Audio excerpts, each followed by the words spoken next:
सिद्ध कुंजिका स्रोत में इतनी शक्ति, जो रुद्रमालय तंत्र है, रुद्रमालय तंत्र में एक ही संस्करण है।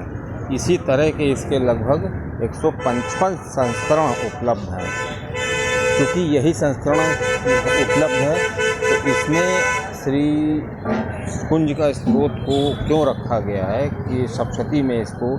क्यों स्थान दिया गया है, तो उसका यही कारण है कि दुर्गा सप्तशती जो है उस ऊर्जा का भंडार है और उसको 700 श्लोक हैं। इन श्लोकों को पढ़ना बहुत ही कठिन होता है। अब जब इतनी कठिनाइयाँ होती हैं तो इन कठिनाइयों को ध्यान में रखते हुए इनको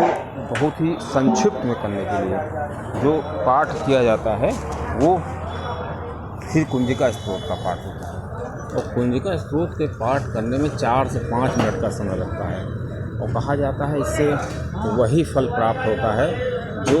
सप्तशती को पढ़ने पे प्राप्त होता है। लेकिन जैसे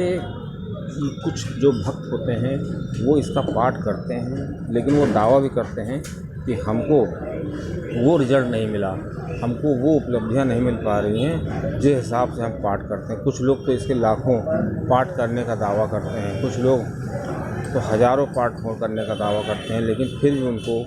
वो रिजल्ट नहीं मिलता है। तो इसका ये कारण होता है कि जब वो पाठ करते हैं तो उनको वो ऊर्जा मिल जाती है जो इससे प्राप्त होनी चाहिए, लेकिन उस ऊर्जा को संचित करने के लिए उनके पास ऐसा कोई बर्तन नहीं होता है जिससे वो अपनी ऊर्जा को संचित कर सके। अब ऊर्जा को संचित करने के लिए बर्तन कहाँ से आए, तो आप ये समझ लीजिए कि जो सप्तशती के पाठ से पहले हमको श्री शिव जी का ध्यान करना चाहिए, श्री शिव जी के मंत्र का जाप करना चाहिए। उससे क्या होता है कि जो सप्तशती होती है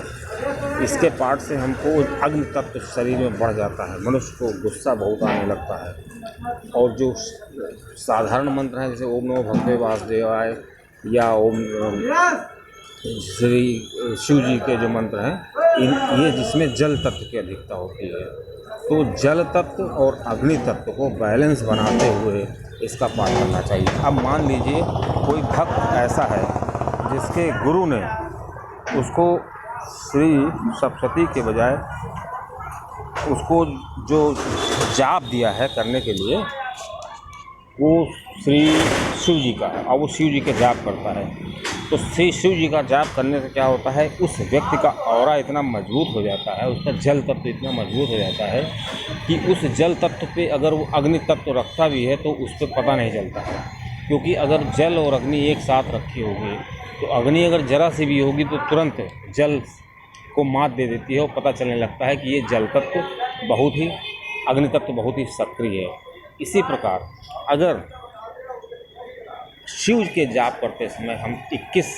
या 51 या 1 लाख 1.25 लाख जाप कर लें और उसके बाद जो हमारा ऑरा होता है इतना मजबूत हो जाता है कि हम जब सप्तशती का पाठ करते हैं या कुंजिका स्रोत का पाठ करते हैं तो इससे जो ऊर्जा हमारे शरीर में प्राप्त होती है वो आसानी से संचित हो जाती है और इनका हमको फल प्राप्त होता है। और सप्तशती या दुर्गा कुंजिका स्रोत का पाठ करने का जो सही समय है वो रात्रि का समय बनाया गया है। और सप्तशती जो कुंजिका स्रोत है इसके मुख्य 2 भाग होते हैं। एक कुंजिका स्रोत होता है, एक कुंजिका मंत्र होता है। मंत्र में भी 2 तरह के मंत्र हैं, एक बीज मंत्र है जो काफ़ी शक्तिशाली होता है और एक होता है इसका जो सामान्य मंत्र है। तो जो सामान्य मंत्र का कुछ पाठक जाप करते हैं तो उसके कम से कम 108 जाप करने चाहिए और जो बीज मंत्र हैं उसके भी 108 जाप करने चाहिए, नहीं तो अब इस तरह क्या होता है कि साधक कहते हैं कि हमने 51 जाप कर लिए या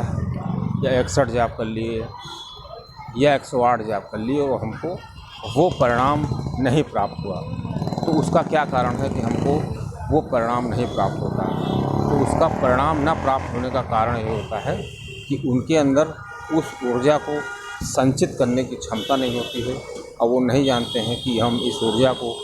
संचित कैसे करेंगे और उस ऊर्जा का हम उपयोग कैसे करेंगे। इस प्रकार वो पाठ कर लेते हैं और पाठ करने के बाद वो ये नहीं ध्यान रखते हैं कि हमारा जो ऊर्जा का स्तर है वो इतना ज़्यादा हाई हो गया है कि हम इन ऊर्जाओं को पूरी तरीके से उपयोग में नहीं ला सकते, क्योंकि ऊर्जा उपयोग में तभी ला पाएंगे जब हम उसको संचित करेंगे। उसके विपरीत कुछ ऐसे पाठक होते हैं जो कुछ ही देर जाप करते हैं और उनको फल मिलने लगता है। कुछ लोग कहते हैं मैंने ज़िंदगी भर इसका जाप किया और हमको कोई अच्छे परिणाम नहीं। तो किसी भी मंत्र में एक खासियत होती है, उस मंत्र में ऊर्जा का भंडार होता है और उस मंत्र में कोशिश की जाती है कि ज़्यादा से ज़्यादा ऊर्जा इसमें सम्मिलित हो। इसको देख करके मंत्र बनाए जाते हैं और जब साधक इनका जाप करता है तो जितने ज़्यादा